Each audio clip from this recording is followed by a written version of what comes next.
Area 51. You have heard the name, everyone has. It is a place that sparks big questions. What really happens there? Is it about aliens or something else? The government used to say it did not exist. For a long time, they kept it a total secret. Now, we know it is real, but the full story, that is still blurry. It is still a deep mystery. The story of Area 51 begins in the middle of the last century. It was the Cold War. America and the Soviet Union were locked in a tense standoff. Both sides wanted an edge. They wanted to know what the other was doing. This meant spying. Flying high over enemy territory was a good way to do it, but you needed a plane that could fly higher than anything else. You needed a plane that could not be shot down. So the US Air Force and the CIA began work on a new kind of spy plane. They called it the U-2. This plane was special. It could fly very, very high. It could fly at altitudes over 70,000 feet. Normal planes flew much lower. Radar could barely see the U-2. It was a groundbreaking aircraft, but to build and test such a plane, they needed a secret. They needed a very remote spot, a place where nobody would see what they were doing. They found such a place. It was in the Nevada desert, far from towns, far from people. It was a dry lake bed. It was called Groom Lake. The air was clear. There was lots of open space. Perfect for secret flights. The government chose this site. It was in the early 1950s. Construction started. They built runways, they built hangars, they built barracks. They built everything needed for a secret airbase. They gave it a code name. They called it Paradise Ranch. This was to make it sound appealing, to get workers to come out to the middle of nowhere. But soon, people started calling it by another name. They called it Area 51. This name came from maps. The Atomic Energy Commission had divided the Nevada test site into numbered areas. The specific spot was in Area 51 on those maps, and the name stuck. The U-2 program was a big secret. The plane itself was top secret. Its mission was top secret. So the base where it was tested had to be even more secret. The government went to great lengths to hide it. They did not put it on public maps. They did not talk about it. If you asked about it, they would say nothing, or they would deny it existed. This intense secrecy was for a clear reason. They did not want the Soviets to know about the U-2. They did not want the Soviets to know America was spying on them from such high altitudes. But the U-2 planes flew a lot. They flew day and night. They flew over the desert. People on the ground sometimes saw them. These planes looked strange. They flew higher than anyone had ever seen a plane fly. They left weird contrails. They moved in ways people did not understand. And because the government would not explain them, people made their own explanations. And this is where the UFO story started. People saw these strange lights in the sky. They saw objects moving fast. They saw things that did not look like normal airplanes. They called them unidentified flying objects, UFOs. The military knew what these objects were. They were their own secret U-2 planes. But they could not say that. To admit, it would blow their cover. It would tell the Soviets their secret, so they kept quiet. This silence fueled the rumors. It made people think something truly extraordinary was happening. If it was not a normal plane, what could it be? For many, the answer was aliens. The idea that aliens were visiting Earth was already around. Science fiction was popular, so it was easy for people to connect the dots. Strange lights plus government secrecy equals aliens. This simple logic became very powerful. The Roswell incident also played a huge role. This happened in 1947, years before Area 51 was a testing ground. A rancher found some strange debris on his land near Roswell, New Mexico. The local Air Force base issued a press release. It said they had recovered a flying disc. This caused a huge stir. But then, just hours later, they changed their story. They said it was just a weather balloon. This quick change made people suspicious. Why did they first say one thing and then something else? What were they hiding? For decades, people argued about Roswell.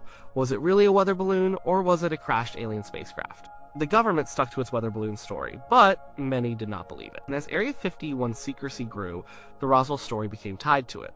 People started to believe that the alien wreckage from Roswell was taken to Area 51, that the aliens themselves were taken there. This theory became very popular. It was repeated in books, movies, and TV shows. Area 51 became the place where the government kept alien spacecraft. It became the place where they studied alien technology. It became the ultimate secret government base for extraterrestrial life. For a long time, the government did nothing to change this idea. They just kept quiet. They did not confirm anything. They did not deny anything clearly. This silence helped the myth grow.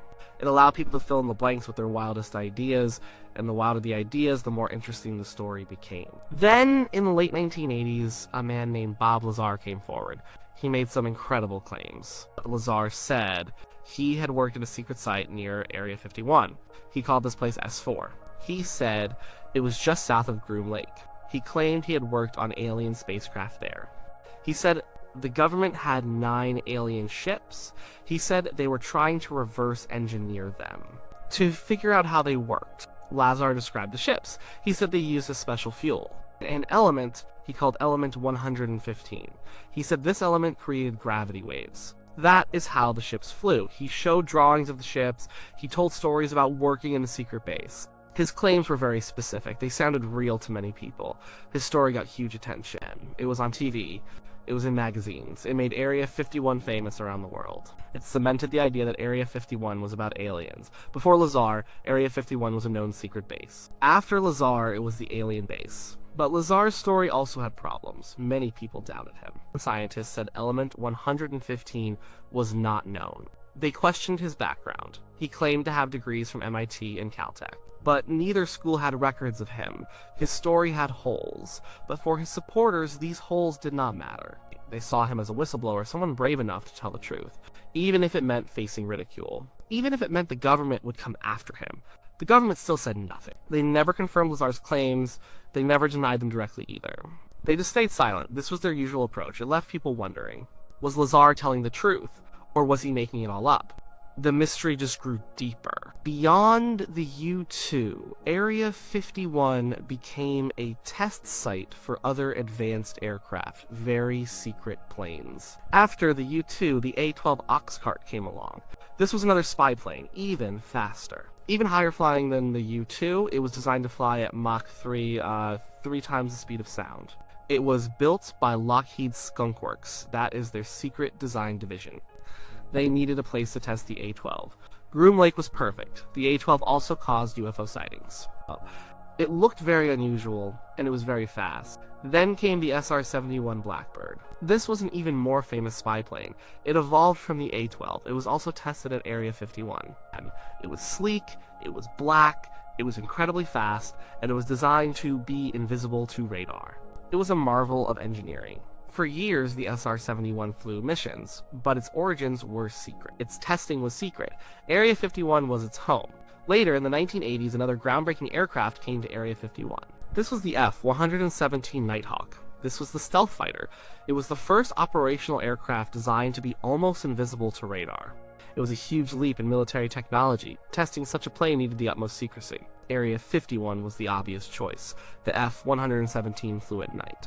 People in the desert would sometimes see strange triangular shapes. They would see weird lights. And again, the government said nothing. These sightings fed the alien stories. People thought they were seeing alien triangles, but they were seeing the first stealth planes.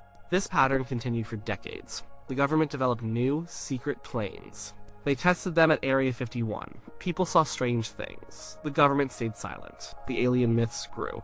It was a perfect storm of secrecy and speculation. The security around Area 51 is intense. It is not just fences.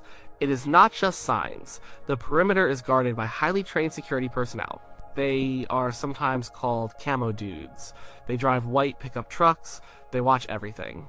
They use cameras, they use sensors, they know if anyone gets close to the boundary. There are signs everywhere. They warn people. They say deadly force is authorized. They say, stay out. And they mean it. Getting too close can lead to arrest. It can lead to heavy fines. People have been stopped. People have been turned back. Some have even been taken into custody. This extreme security is another reason why the mystery stays alive. Why do they guard it so fiercely? What are they protecting? The public's fascination with Area 51 never really fades. Why is that? Part of it is human nature. We love mysteries. We want to know what is hidden. We want to believe there is something more out there, something extraordinary. And Area 51 offers that possibility. It offers a chance that aliens are real, that the government knows, and that it is all being kept from us. Pop culture feeds this fascination. There's movies like Independence Day, TV shows like The 10th Files, video games. All of them have used Area 51 in their story. They show it as the place where alien ships are kept, where alien bodies are studied. These stories put the idea into millions of minds. They make it feel real. They make it part of our shared culture. The internet made Area 51 even more popular. People could share their theories. They could share their photos, they could discuss the sightings. It created a community of believers. It created a community of skeptics, and everyone was talking about Area 51. In 2013, something big happened. The government finally admitted Area 51 existed. The CIA declassified some documents. These documents talked about the U-2 program. They talked about Groom Lake, they showed maps. They confirmed the base was real. They said its purpose was for testing advanced aircraft, for spy planes. This was a major moment. After decades of denial, the government came clean. In a limited way. They said it was not about aliens. They said it was about Cold War spying. They said the strange sightings were their secret planes. But this official explanation did not stop the alien theories. It actually seemed to make some people even more suspicious. Why wait so long to admit it? What else are they still hiding? The declassified documents were important. They gave us facts. They showed that the base was called Area 51 on official documents. They showed photos of the base. They gave details about the U-2 project. They explained how the secrecy was maintained. But they did not talk about aliens. They did not talk about Bob Lazar. They did not talk about Element 115. What we know officially is this Area 51 is a highly classified U.S. Air Force facility. It is part of the vast Nevada test and training range. Its primary purpose has been to develop and test experimental aircraft and weapon systems. This includes the U-2, the A-12, the SR-71, and the F-117, and likely many other projects we still do not know about. But what we still do not know is a lot. The full scope of activities at Area 51 remains a secret. Even with declassification, many details are still kept hidden. What kind of experimental planes are they testing today? What other projects have taken place there? Are there underground facilities we do not know about? Are there advanced propulsion systems being worked on? The biggest question remains, are there alien secrets? The government says no, but many people still believe yes. They point to the long history of secrecy. They point to the weird stories. They point to the testimonies of people like Bob Lazar. They feel like the government is still not telling the whole truth. In 2019, the public's fascination reached a new level. Someone started a joke event online. It was called Storm Area 51, They Can't Stop All of Us. The idea was for millions of people to rush the base, to find the aliens. It went viral. Millions of people said they would go. It became a huge internet phenomenon. The government took it seriously. They issued warnings. They said trespassing would not be tolerated. The Air Force made a statement. They said they were ready to protect the base. They said it was a training range. They warned people not to try to enter. On the actual day, only a few thousand people showed up. Not millions. Most of them were peaceful. They were there for the novelty, for the fun. They stood outside the gates. They took pictures, some dressed up in alien costumes. A few tried to get past the security. They were stopped. No major incident happened. The storm was a fizzle. But the event showed something important. It showed how powerful the Area 51 myth is. It showed how much people want to believe. It showed how much people are willing to go along with the idea of hidden truth, even if it is just for a laugh. The enduring mystery of Area 51 is a mix of things. It is about government secrecy. It is about advanced technology. It is about the unknown. And it is about human imagination. The government's need for secrecy was real. During the Cold War, they needed to keep their spy planes hidden. This was a matter of national security. But that secrecy created a vacuum, a space where stories could grow. And those stories were often about aliens. Because aliens are exciting. They represent the ultimate unknown. They tap into our deepest hopes and fears about what lies beyond Earth. Area 51 became the perfect stage for this drama. A hidden place. Hidden machines. Hidden truths. So, what is the real story behind Area 51? It is both simpler and more complex than people imagine. The simple part, it is a highly secret US military test facility. It was created to develop and test cutting-edge aircraft. Aircraft like the U-2, A-12, SR-71, and F-117. These planes were far ahead of their time. They needed absolute secrecy. The strange things people saw in the sky were often these very planes. The government did not explain them to protect their military advantage. The complex part, that intense, decades-long secrecy, bred something else. It created a legend, it created a powerful myth of alien contact. The lack of information allowed people's imaginations to run wild, and people filled the silence with the most unbelievable stories. And once those stories took root, they were very hard to dislodge. Even with official explanations, the shadow of the alien myth still hangs over Area 51. The government has confirmed its existence. They have stated its purpose, but they have not managed to fully kill the legend. Maybe they cannot, maybe the legend is too strong, it serves a purpose for many people. It gives them something to believe in, something to wonder about. It gives them a place where anything is possible. Area 51 is a real place. It has a real history. But it is also a symbol. It is a symbol of government secrets.